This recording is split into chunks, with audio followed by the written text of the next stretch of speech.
Welcome back to the second episode of the GSS Jamaica Industry Hour podcast, where we discuss all the latest from the GSS project and the industry. We had a great time in our first episode last month, where we discussed career planning and the use of the upcoming GSS Career Pathway Framework as a career planning tool. We're looking forward to another great conversation today. I'm your host, Marjorie Straw, Program Director for the GSS Project. Today, we're looking at the topic the price of upskilling. Does it pay to invest in employee training? And this promises to be insightful and engaging. Let's get started.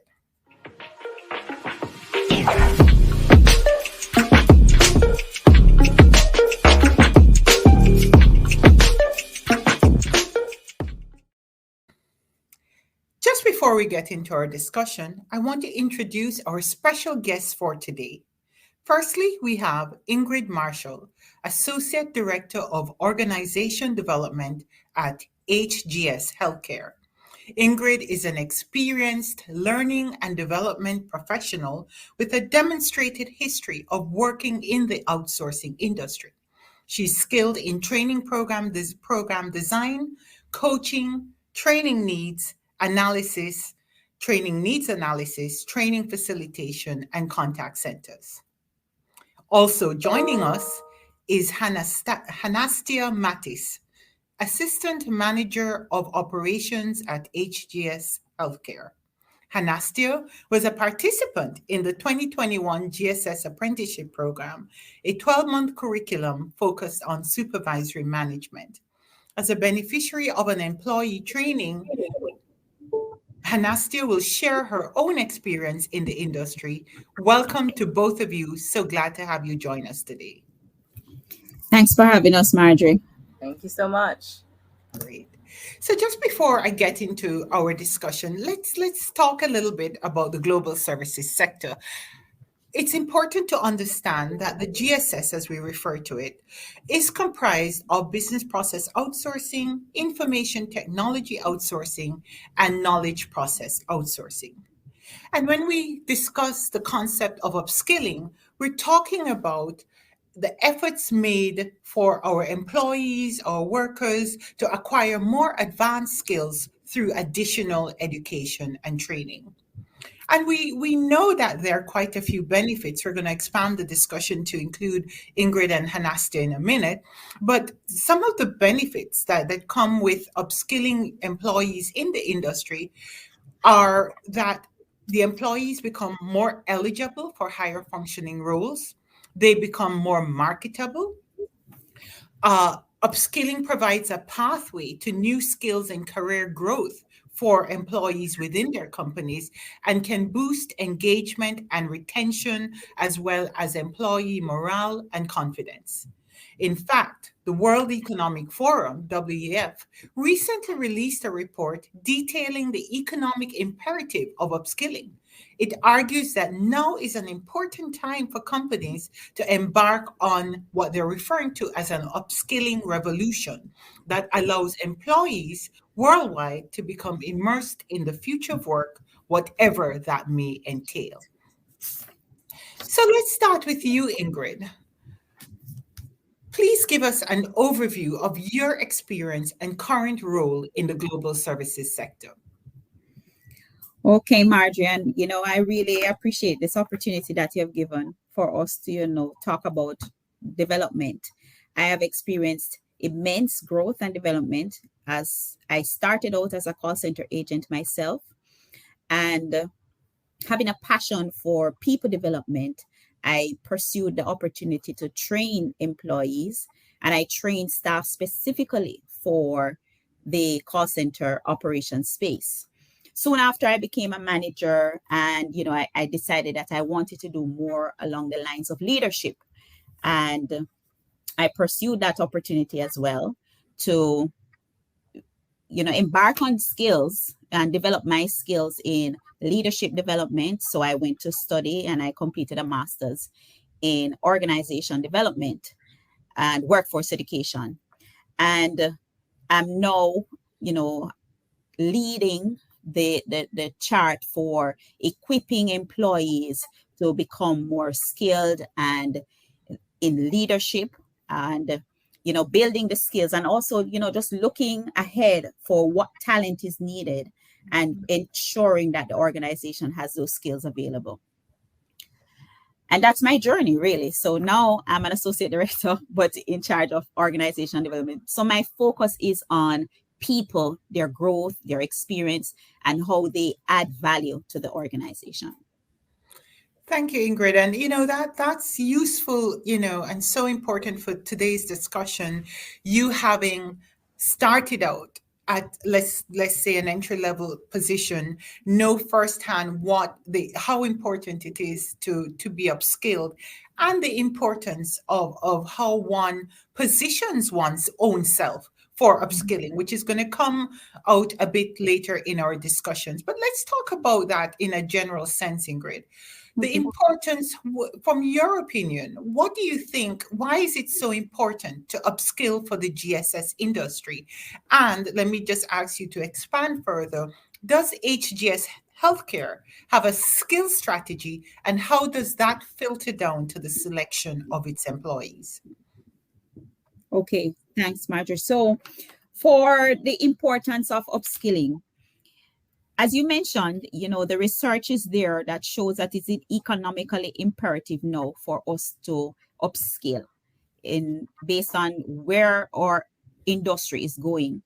We have automation, we have robotics, and Mhm. artificial intelligence. And these are now presenting that need for our employees to be developed, to get new skill. In times past, we'll talk about retooling. Now the focus is on upskilling, because you need to prepare your employees for what the new generation, the digitization, and what the technologies that are coming on stream. So it's important for us to prepare our employees so Mhm. that they get those new skills. They get the skills that will, either they're going to be complementing the technology, or they're going to be, become an alternative, or they're going to be able to work alongside with the technology. So it's important. Before we normally, just prepare persons for the work that they're doing now, but upskilling, it's proven that we have to prepare them for what is to come. And that's why in our industry, in the GSS industry, we have to ensure that all our employees, they get that opportunity. Not everyone will go out and pursue that opportunity, but if they see it in front of them, then they will sometimes be attracted, sometimes want to learn more and get involved in their own development.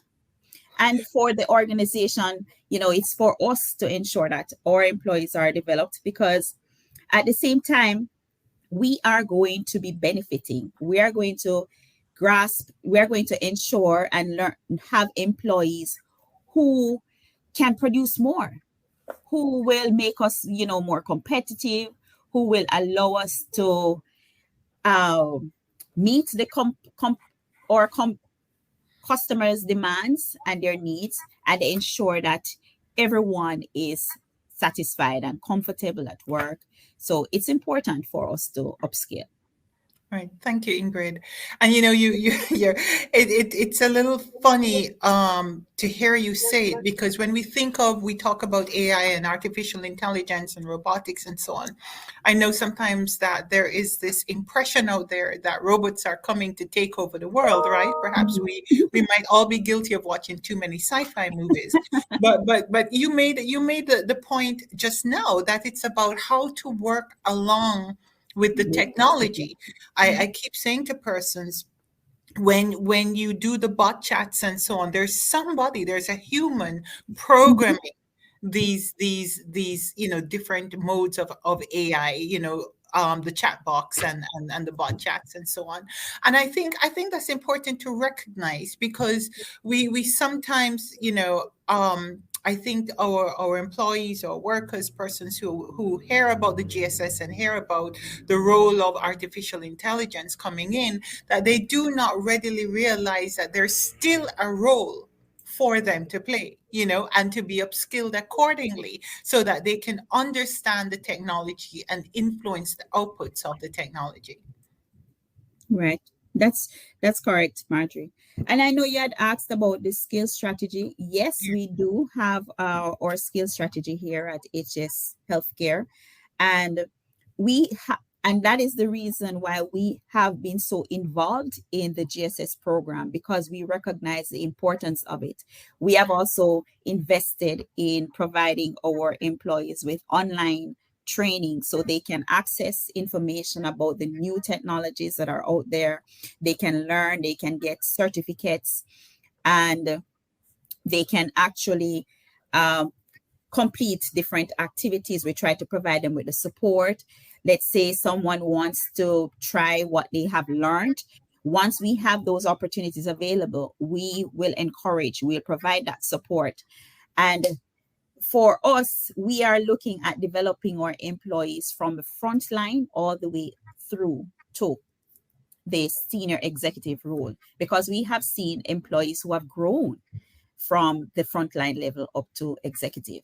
And we want to continue that. We want to encourage persons who dream, who aspire to become executives in the industry. Thank you, Ingrid. And I'm going to come back to that skill strategy, but I want to give Hannastia a chance to respond and then open for a wider discussion. But just before I go over to Hannastia, Ingrid, my final question for this segment will be, what skills did you have to consider during the pandemic, or when the pandemic had first hit us in Jamaica, and during the last, say, 2 years, 18 months to 2 years? What skills had to be considered to respond to the pandemic and to allow your operations through your employees to function and continue and continue operating, so to speak? Okay. So the first thing when the pandemic started, because we were having a lot of training, it was our ramp up season. And the first thing that we did was to equip our trainers to deliver training virtually, because most of our training was being done in the classroom setting, in front of in the classroom with the instructor in front of you. So we had to prepare our trainers to deliver their training virtually. And that also allowed for the operations team to see and understand what virtual training is about. Then we had to prepare persons for meetings, to have their meetings virtually. So communication for us, and that's one of the things that we had a course that we had our employees doing, and they, some persons were able to complete and achieve their certificate in communication in the workplace. And it also exposed them to virtual communication, because that program was designed, considering the pandemic and the changes that we were going through. So we had to look at communication. We had to do change management training, because now a lot of changes were happening. Yes. And instead of just making the changes and then telling persons these are the things that we had to change, we had to take them through the process. We had to ensure that from the managers to the support body, they knew what was required in managing change and ensuring that you get the commitment from the employees as you go through these changing. Separate and apart from that, we also had to look at, how you manage the performance of your employees. How do you monitor to ensure that while you are expecting them to deliver as productively as they would in front of you or in the space that you are, while they're at home, but what we found was that communication allowed us to do that. Once there was constant communication, we had many engagement activities to keep the employees connected, to make them feel that bond and feel that they are still at work. We had to do a lot of those things, and we had to ensure that the support staff was aware of what was required, and help them to be comfortable doing it, because we were taking everyone out of their comfort zone. Yes. So it was important for us to help everyone to understand why we're doing this and how you can go about it. So we had many meetings, many town halls, many sessions, and having simple touch base and short meetings was critical. So we had to emphasize these as key activities during the pandemic. Thank you, Ingrid. Hannastia, so pleased to have you on with us today. Share with us your own experience working in the sector and the journey that you've had to date. It's my pleasure. Thank you so much, Marjorie. My journey was very insightful within the GSS sector, and it created enormous growth and development, not only for me, but also my internal and external team.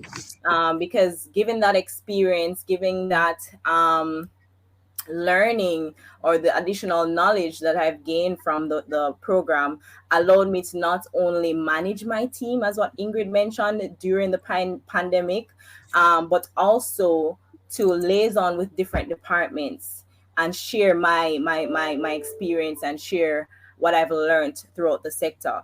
As we progressed through each module, each participant, including myself, was able to understand the correlations within the management principles operated within the contact center. So again, we were all leaders. Myself included, started out as an advocate, just like Ingrid, managed her way up through to an assistant manager. This program came at the best time ever, I can tell you that much, given the pandemic, because again, we had a shift. We had a shift culturally, mentioning like we're moving physically to home, working from home. And everyone can know that it takes a lot of discipline. During my experience, discipline taught me a lot throughout the program. One of which that stood out for me, as it aided my experience as a leader to organize, delegate when necessary, right? And most importantly, people management, specifically diversity. So those were the experience that stood out for me personally, and I wouldn't change anything about it. Thank you, Hannastia. And for the benefit of the audience, the program to which she's making reference is the GSS Apprenticeship Program. And so if you had to just, for the audience's benefit, Hannastia, indicate the lessons learned and values gained from the program, what 2 or 3 points would you share with us? Oh, 2 or 3 points. If That's you a can hard one. limit. I won't limit you. Go right ahead. That's definitely a hard one. Well, I would say it's opened windows for myself and my colleagues and my classmates that took the program, can say that it elevated our networking skills. In this industry, networking is key. Networking not only with internal customers, but external, networking with different departments. We were able to meet persons from other contact center that we've never liaised with before. And that created an experience for us to get to know each other during the pandemic, during working from home. And then when we visited on site, we could have saw each other and, networking. In addition to that, I would say being an avid success for contact for in the contact center, most importantly, diversity. I can't stress this enough. And understanding everyone is different, understanding that how you learn is different, how your way of life is different, and accepting that diversification. So I would say that those are my two top. If I had to choose, it would be the networking, learning from each other, learning things that you have never experienced before, and in addition to diversity, learning that module stood out for me. Thank you, Hannastia. And I think that's such an interesting point because, many times the firms and sometimes these training modules focus a lot on technical skills, which are important, which have their place. But what I do find is that as one upskills, as one gets into higher functioning roles, there is a stronger need to have an appreciation of areas such as diversity, to use one's emotional intelligence more, to use one's soft skills more, because diversity in terms of managing that for productivity, Ingrid, I'm sure you'll agree, if you have to be able to drive a team, manage a team, and improve their productivity, but it's not always about draconian metrics. It's sometimes understanding who you're working and how to get their best out of them, to build their strengths, and to understand that there's a team there to support their weaknesses. Yes, Marjorie, I agree with you. Because one of the things that we are doing here, we are looking at what the strengths are Mhm. of, let's say for the managers, and have them develop other persons using those strengths. So that way you are capitalizing on their capabilities, and they would be passing on those competencies to other persons, who are yet to become managers or support members. So those are some of the things that's one of the things that we're looking at in engaging more of our current management team in the development of the younger team members. Thank you, Ingrid. And this is also a focus of the Global Services Sector Project. Mhm. We have a number of activities that are geared towards upskilling and reskilling the workforce. But one may ask, why is that? Why is that such a strong focus of the project? Well, it's a focus because we recognize that the country, the sector needs a strong, predictable, steady pipeline of talent to meet the firms that are operating in this sector, their various needs at the various levels. So Mhm. when we rolled out the GSS apprenticeship program, which was signaled by the industry and developed by the industry, it was because we recognized there was a gap in the mid-level management Mhm. roles. And so we needed to fill this. We needed to shift the focus from, using non-nationals to looking inward and saying, we do have the talent here, let's develop that talent. But this is an exercise that's happening right across, regardless of the tiers. As we think about entry level, we think about how the industry again had improved upon the enhanced job readiness curricula to include a digital curricula, seeing what was happening with COVID, seeing the thrust for digitization, and recognizing that digital skills are becoming just as basic as math and English. And so, as the project seeks to roll out different activities, you heard us in our last podcast, the career pathway framework to navigate the industry, understand the job roles and requirements, as well as the talent platform, which we will be launching later this year. It is because there is a strong recognition that we must have highly trained and skilled workers that can respond Mhm. to the various demands. And so, I wanted to go back to a point, and I want to ask both of you to get your perspective on a point that you made earlier, Ingrid, and that is, how do you get employees to pursue the opportunities? How do you, as a firm, help employees to understand the opportunities related to upskilling, and more importantly, get them motivated or interested in taking advantage of those opportunities? And then I'll have a similar question, but with a slight different twist for you, Hannastia, in a minute.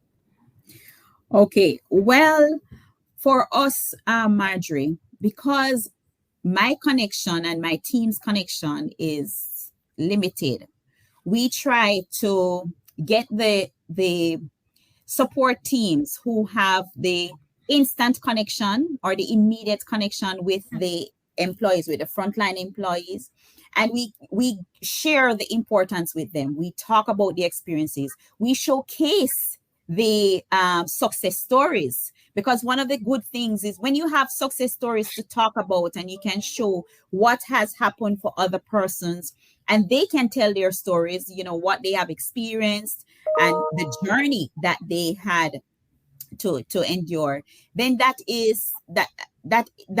just makes it easier for us.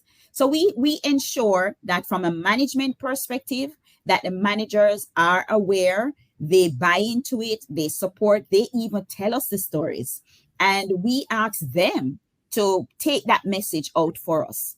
And I believe, having our employees feel and see how they can benefit has made it easier for us to get them to want to pursue.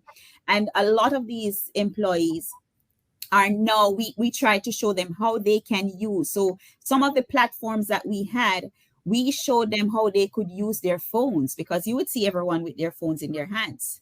So we asked them about, we had a platform that allowed them to use the mobile app, and they could use it. I remember some persons talking about, while being at the hairdresser, they were going through content and just reading. And over a weekend, one person had completed hours of content. They reviewed content and they started applying these, and their manager saw that. So sharing with the manager that from my end, I could see that this person had completed 15 hours over the weekend. Right. And we provided incentives. We gave little tokens that would be encouraging, just so that they would continue, and just highlighting them. When we have our meetings, we talk about, and we make it somewhat even like a competition for those to see who is going to pass you, who is going to beat you, who is going to do more hours than you. And we are competitive by nature in Jamaica. So we always try to surpass and to beat whatever score is out there. We want to beat the record and all that. So we talk about yes, we can't help that. You're truly competitive. Pull them along, yes. So they do that. And those are some of just little things we do. Nothing big, nothing extravagant. We just do some little things that we know would appeal to them. Thank you, Ingrid. Hannastia, the question is slightly different. We get, so much feedback about this is a generation that feels entitled. They think very short term. They can't see past next week. Obviously we take all of that, within the context, Hannastia, but you having not only done the training, but what do you hear your peers say? And how do you help, having benefited from a program such as the GSS apprenticeship program, how do you shift or change that cultural thinking, that perception of, I don't need to train, I don't need to upskill, how do you help to maybe support that message that Ingrid is speaking to, that there are benefits to upskilling and doing programs like the GSS apprenticeship program? Okay. All right. So during our culture at HGS, one of our core values is growth. So whenever, just, going off an example here, I've been in multiple interview sessions where, as you can say, quote unquote, millennials would be in the interview session and saying, they were asking questions. So what is HGS like? Or, those are the type of questions that you might ask during an interview. What is your expectation of me?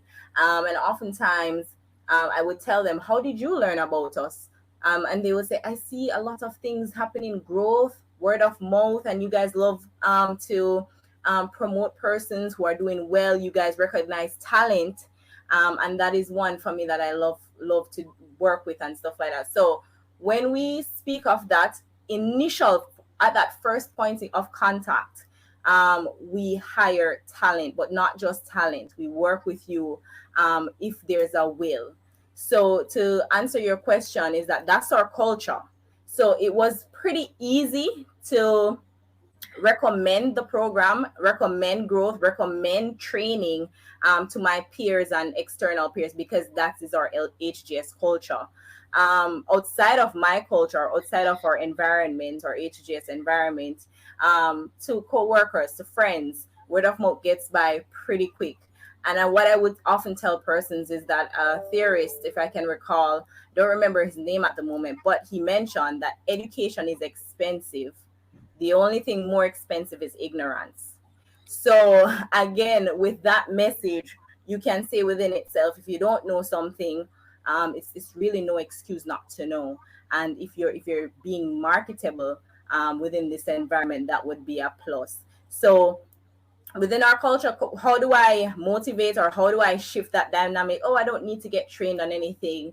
It's most importantly, providing the information, communication, as what Ingrid mentioned, and literally being a role model. Some persons may not know it, but if you look up to someone within the IT department or even outside of the contact center, being a role model, I want to be like this image. I want to be a scientist. I want to be a doctor. Then communicating that, knowing that, hey, if you want to be a doctor, there are certain steps, there's certain training that you need to complete in order to be a doctor. So within that, I would definitely say those are the key components. Thank you, Hannastia. So, Welcome. Ingrid, back to you. What advice would you give to firms who are considering investing in employee training, but they're unsure about committing to the process? Marjorie, there is this story about, two managers having a conversation, and one manager was saying, we are investing and training people and they're still leaving. And, why should we continue? And the other manager just said, if we don't, if imagine how many would have been gone if we weren't training persons.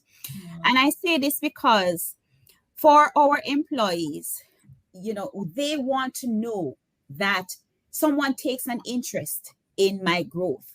Someone takes an interest in developing me, making me more marketable, more employable.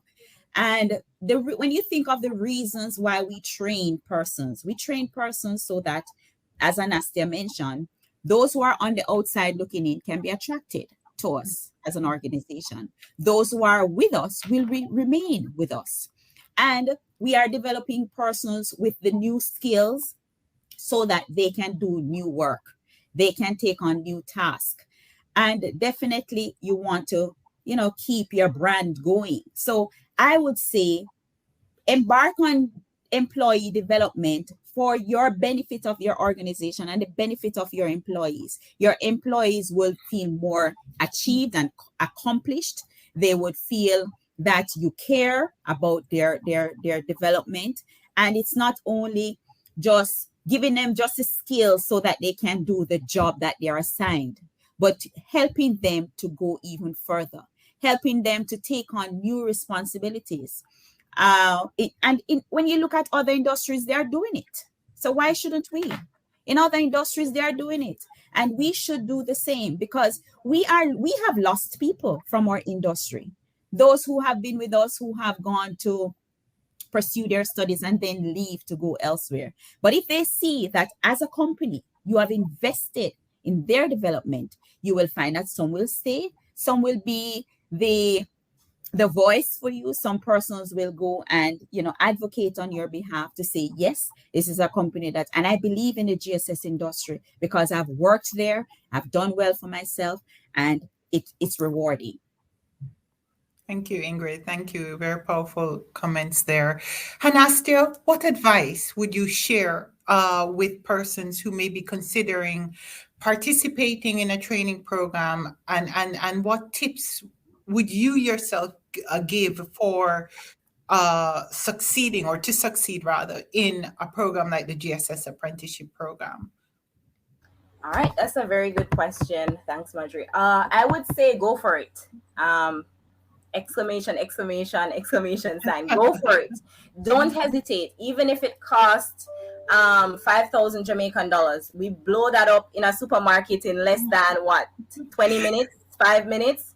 So no matter what the cost is, as long as you can afford it, and if it's free, well, it's not free directly, but you know what I mean. If it's not being a cost to you, it's an investment. Look at it as an investment. When you're recommended for these programs or these trainings, or you see it highlighted, just enroll yourself, go for it. One key tip I can leave with you guys is that have fun with it. And I know sometimes the content may be a lot, but have fun with it. And what the JSS provided us with is not just a lecture. I know that Ingrid would support me in this. When we're going to college, completing a master's program or even a bachelor's, you have to do a lot of writing, reading. It's a lot of content. So with the JSS program, they tend to have us, they're more like facilitators. We are leading the classrooms, we are leading the classes. So we have a lot of role plays, we have a lot of presentations, so they make it fun.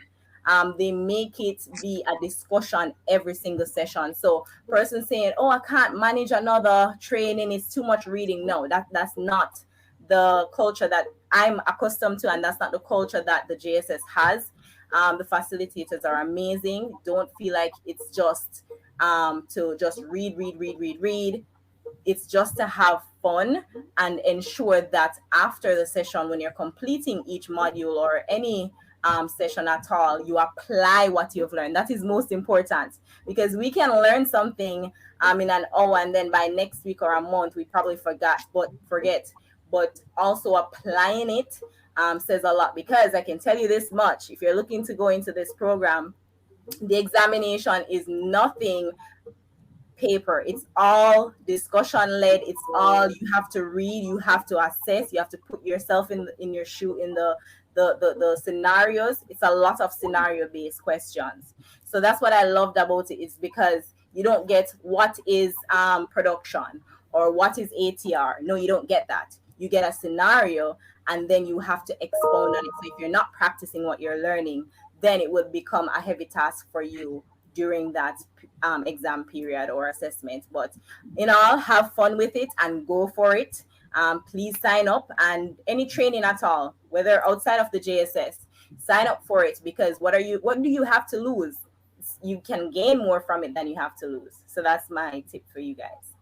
Thank you, Hannastia. And just before I get into the question and answer segment, I just want one, quick response from both of you with respect to the GSS project has as its a very important mantra, hashtag lifelong learning, because we believe sincerely that learning now is not static, it's not restricted to a specific time frame.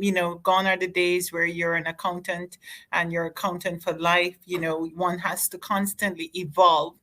So what advice would you give to persons out there to help them understand what we mean by hashtag lifelong learning, and what advice would you give to them to help them to understand that the responsibility for learning, upskilling, reskilling, getting, in any form or shape relies mainly on them, on the person, him or herself. So let me switch to Ingrid real quick, and then Hannastia, please. Okay, Marjorie, while you were asking the question, I considered when we just started with our telephones or mobile phones, they were not as they are now. And then came BlackBerry, and you had to learn, people started typing differently. And now we have, the phones are so different. They keep changing. Technology changes over time. Right. And it therefore means that we have to learn, we have to be developed, we have to keep getting connected and keeping ourselves abreast of what is out there and what is to come. The important thing to note here is that with lifelong learning, it's continuous development on yourself. It's, taking the time to continue to improve on yourself and to build new skills, to acquire new skills, to be able to make new offerings, to be able to take on new opportunities. And we have so many opportunities out there for lifelong learning. You have the online school platforms, you have whatever is being done in the organization itself, just to ensure that for the future, you have the employees who are skilled and equipped to take on those new jobs and to complete the new tasks using whatever new technology is out there. Right. Thank you, Ingrid. Hannastia? That one is a good analogy, Ingrid. I'd say, and similar to what Ingrid shared with your phone, the technology. You have Ingrid, you have an iPhone 13 Pro. Do you have an iPhone 13 Pro? Do you know how to use an iPhone 13 Pro? No, I don't have one, but I can But imagine that it has you would, improved. if I give you one, will you be willing to learn? Of course, Oh, because you see that? Go ahead. Go ahead. Why would you be willing to learn? it's an improvement and I want to experience the improvement. Okay, there you go, Marjorie. It's just an improvement. And once you have it, just like the iPhone 13 Pro, or once you have any certification or any training, it doesn't necessarily have to be a certification. Once you have that, hashtag lifelong learning, no one can strip that away from you. Even if you change your title, let's say I'm a teacher today and I'm a doctor, next 5 years, I still know how to teach. That's lifelong learning. I can carry that to my nurses. If I'm a doctor, I'm saying I can impart knowledge teaching at a college, teaching residents. You know what I mean? That's something that you go to the grave with, because no one can strip that from you. Again, your title can be stripped, your title can change, anything can change, but lifelong learning, education, what you have learned will never change. Again, same scenario. The iPhone 13 Pro would be damaged from Ingrid. It would be stolen, but she knows how to operate it, right? She knows how the portrait mode is to be working. She knows what to do, how to slide up. It's going to take a little longer than normal to get Ingrid to learn the 13 Pro. But at the end of the day, she can get another phone and works just the same because she knows it. Lifelong learning. But Hannastia, and thanks for that analogy and your responses both here, but just being a little bit of a devil's advocate, because Hannastia is a phone, right? Remember who we're talking to, you and your peers. So Right. I don't know about using the phone, Ingrid. I mean, what we want to say is just like the phone, the level of interest that you would take because it's a new phone. I have a 13 Pro and you walk Mm-hmm. around and you don't put it away in your pocket, right? Mm-hmm. Because you want everybody to know you have a 13 Pro and you want to learn all the features because it has these cool features. Mm-hmm. It's also, and I know this is what you're saying, between the lines, is really that level of interest has to be applied to any skills. Mhm. And there's so many opportunities, as Ingrid pointed out, that are there online, free courses. Some courses you Mm-hmm. can get certificates in and you just pay maybe 40 US or something Mm-hmm. like that, which you can know and plan towards, and that kind of enthusiasm has to be there as well, similar to the phone, because like you said, Hannastia, one, they can't take away that skill set from you. And secondly, as you know, you become more marketable, more adaptable to any environment. So Mhm. hashtag lifelong learning, to support both of your points, is really about equipping and positioning yourself, looking out for your interest, making sure that whatever environment you're going into. So if Ingrid got that 13 Pro now and she had to use it, no challenge. She go on and she learn on the fly, or she know where to get that training. And that's what we want persons to understand, that responsibility ultimately, don't wait for somebody to teach you, to pay for a course. There are free courses out there.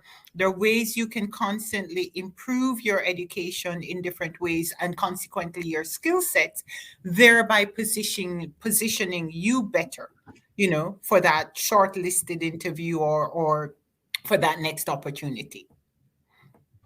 Agree, Agreed. Marjorie. Most I agree definitely. with you. Yeah, And 100. if I may, Marjorie, you Yeah. just mentioned that it's the interest that you have, and Yes. you know I like how the GSS program is designed because it allows for persons to, if when you just get a taste of something and then you like it and you go after it even more. So getting persons to understand, some persons are asking, what else can I learn, what else is there for me to do? And that's because they have, their appetite is whet, they are now ready for more. They want to know more how they can grow, be exposed to other areas of the whole industry, because now the focus has been supervisory management. But I'm sure, Marjorie, you're already thinking about what other areas we can embark on, and that's what they're Absolutely. asking about, Yeah. because now you have opened their appetite. Good. Great. Thank you. Thank you. All right. It's time for our Q&A segment. And I know I'm going to draw on both of you for help to answer some of these questions. Let's see. We're getting our first question, and it says, after upskilling and reskilling, or participating in a training program, how can I position myself for promotion? Hmm. That has your name on it, Ingrid, I have to say. All right. Well, Hannastia answered that question because she spoke about applying what you've learned. Because the proof in the pudding is actually seeing you being able to use the knowledge.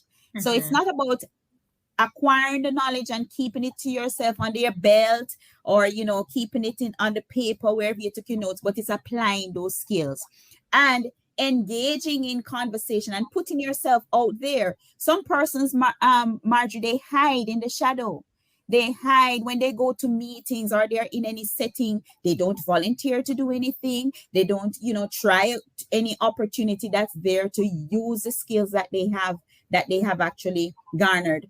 And so what I would say for persons who have actually completed the training, to allow yourself to be seen using the skills, engage in the conversations. You're now a supervisor, you're managing people, manage them and take the opportunity to engage them in conversations. Your efforts will be seen. You never know when when your team members speak about you and how you have transitioned. They can speak about the changes, and it may require us to make some serious changes. Having done the training, you realize that what you were doing before was not the best way. Now I've been exposed to the best way. I'm going to utilize it. And the difference will be visible. It will be seen, and the promotion will come.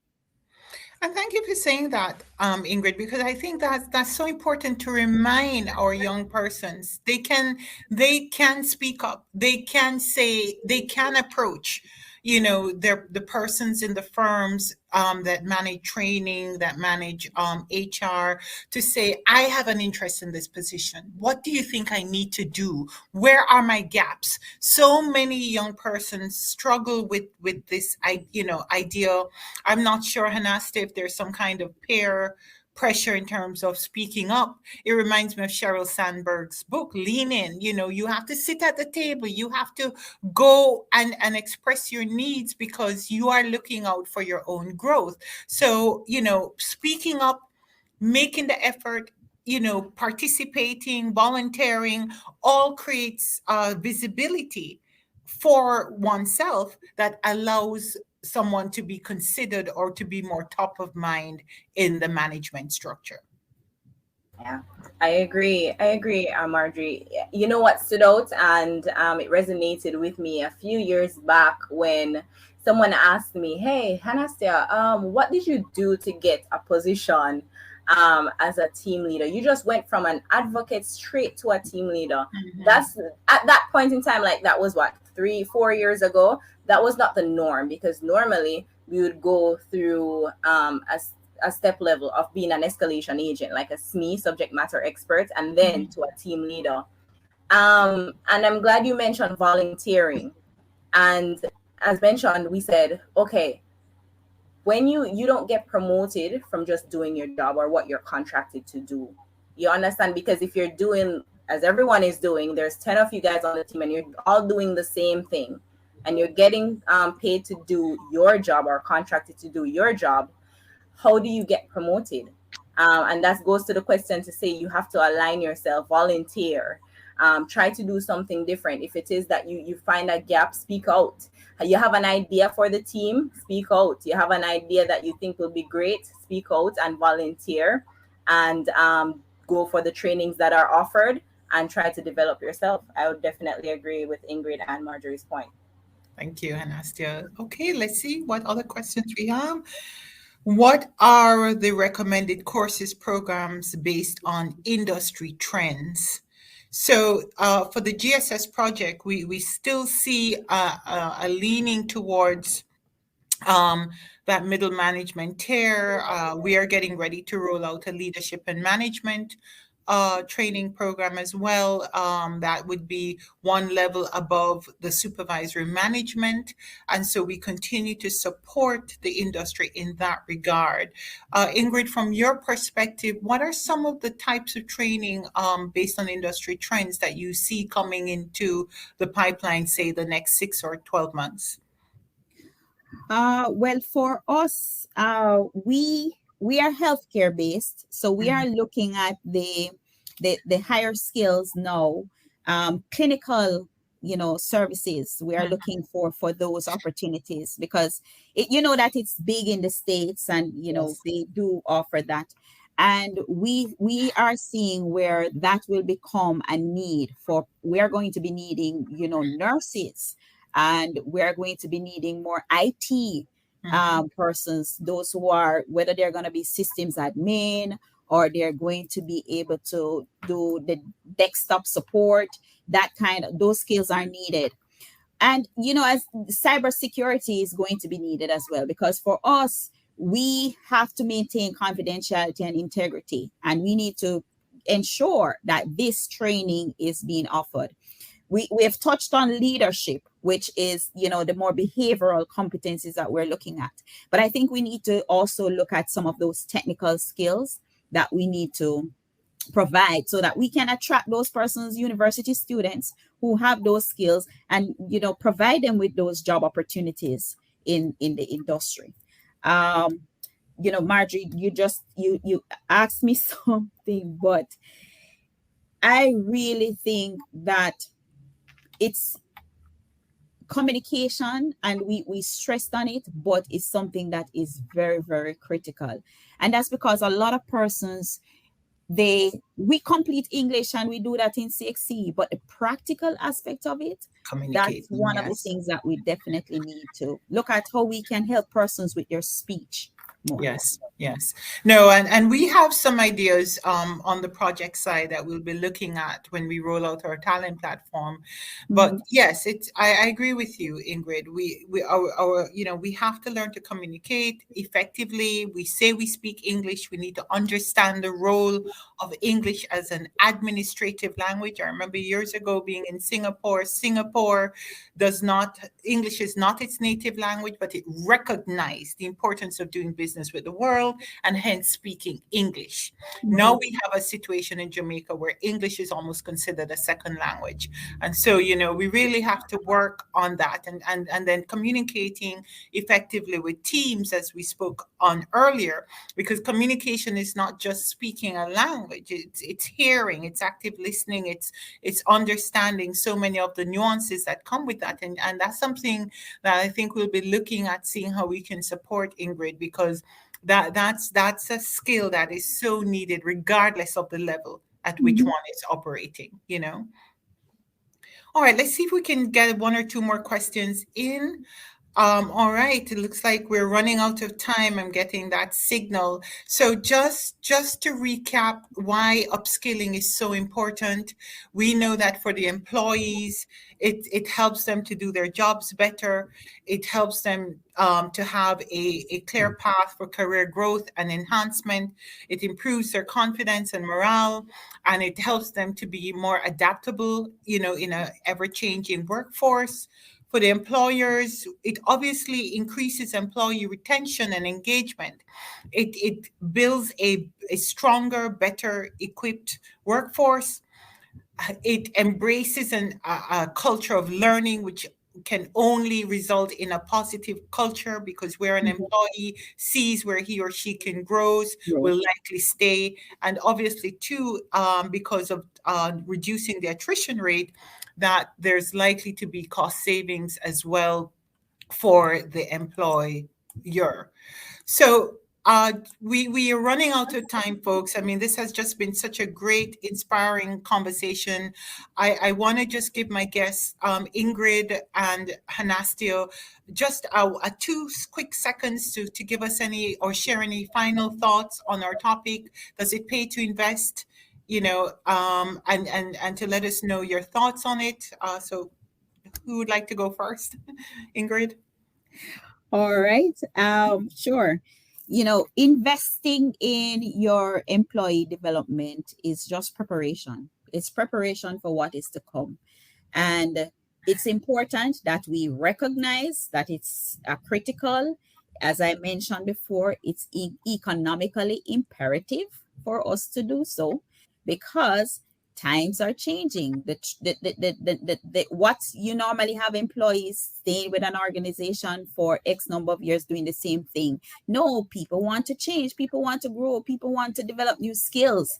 And so we have to be prepared. The organizations need to accept that retooling, upskilling is important so that you as an organization can expand what you offer if you have the resources, your people who are equipped, who are ready, who have the skills to do the work are in place. And if you train them, you don't have to worry about taking in new persons who have the skills and then you have to culturalize them into what is, what you do really. So doing the taking on the upskilling opportunities, very critical for the sustainability and development and growth of your business. Thank you, Ingrid. Hannastia? Agreed 100%. The price for education, it's unmatched. And for employees, speak up more. Again, communicate, and don't be afraid to join those trainings or join those sessions or anything to develop yourself. And as what Ingrid mentioned, is that investing in the organization is a key and vital role in the productivity and development. Thank you, Hannastia, and thank you both for being on. I really want to also extend a warm thank you to our audience who's been following our podcast. This is our second podcast, and we will have one every month. Remember to share the link of our podcast with your family and friends. All the links are available on our GSS social media pages. Send in your questions or feedback about our podcast to our communications_GSS@jamprocorp.com. And let's stay tuned to the GSS social media pages for updates. These are our Facebook and LinkedIn, being Global Services Sector Jamaica, our IG at GSS Jamaica, Twitter at GSS Jamaica 1. I look forward to having you on for our next month's topic. Are you ready for the world of work? So looking forward to Nice having that topic. discussion. Are you ready for the world of work? Thank you, everyone. Ingrid and Hannastia, thank you both again for being a part of this really A inspiring. pleasure, Marjorie. Thank you. It's my Indeed pleasure. a pleasure. Thank you so Have a much. great